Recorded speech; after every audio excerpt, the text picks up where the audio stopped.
Hi guys, so my name is Sammy and today I'm going to be reading The True Story of the Three Little Pigs by A. Wolf as told to John Scieszka.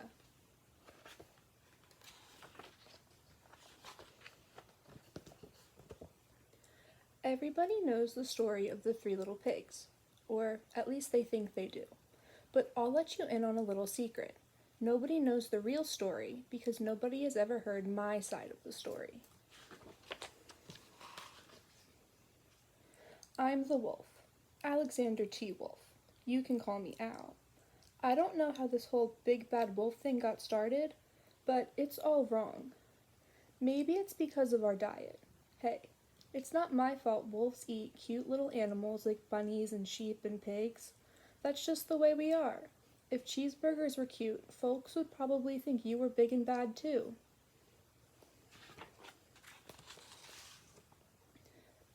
But like I was saying, the whole big bad wolf thing is all wrong. The real story is about a sneeze and a cup of sugar.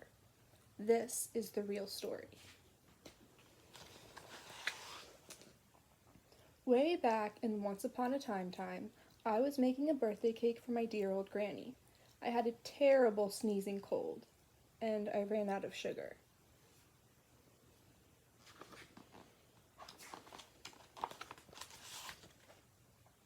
So I walked down the street to ask my neighbor for a cup of sugar. Now, this neighbor was a pig, and he wasn't too bright either. He had built his whole house out of straw. Can you believe it? I mean, who in his right mind would build a house out of straw?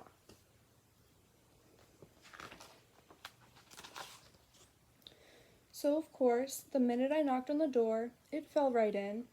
I didn't want to just walk into someone else's house, so I called out, little pig, are you in?" No answer. I was just about to go home without the cup of sugar for my dear granny's birthday cake. That's when my nose started to itch. I felt a sneeze coming on. Well, I huffed, and I snuffed,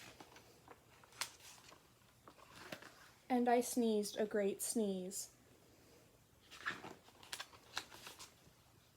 And you know what?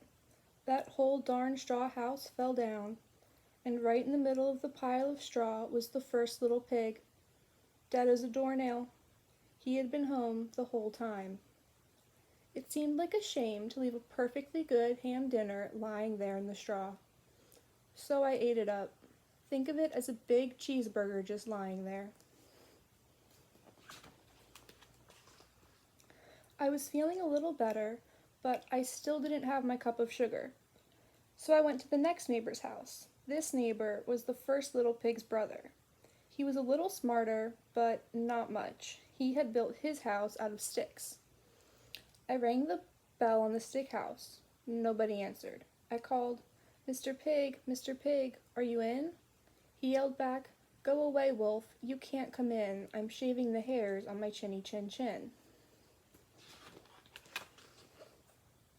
I had just grabbed the doorknob when I felt another sneeze coming on.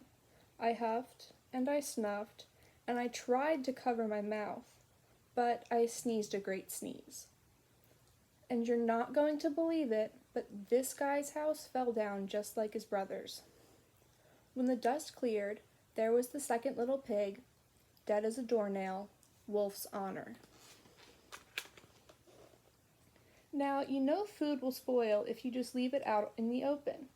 So I did the only thing there was to do. I had dinner again. Think of it as a second helping. I was getting awfully full, but my cold was feeling a little better. And I still didn't have that cup of sugar for my dear old granny's birthday cake. So I went to the next house. This guy was the first and second little pig's brother. He must have been the brains of the family because he had built his house out of bricks. I knocked on the brick house and no one answered. I called, Mr. Pig, are you in?"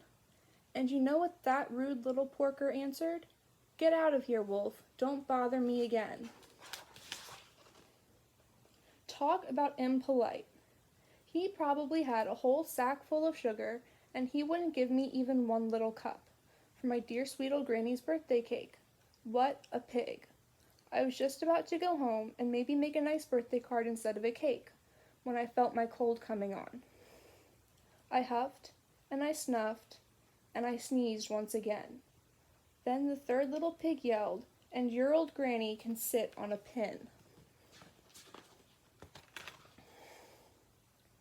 Now, I'm usually a pretty calm fellow, but when somebody talks about my granny like that, I go a little crazy. When the cops drove up, of course I was trying to break down this pig's door, and the whole time I was huffing and puffing and sneezing and making a real scene.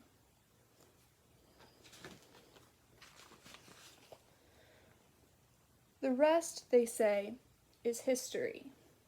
The news reporters found out about the 2 pigs I had for dinner. They figured a sick guy going to borrow a cup of sugar didn't sound very exciting. So they jazzed up the story with all of that huff and puff and blow your house down, and they made me the big bad wolf. That's it, the real story. I was framed. But maybe you could loan me a cup of sugar. And that's the end of the true story of the 3 little pigs.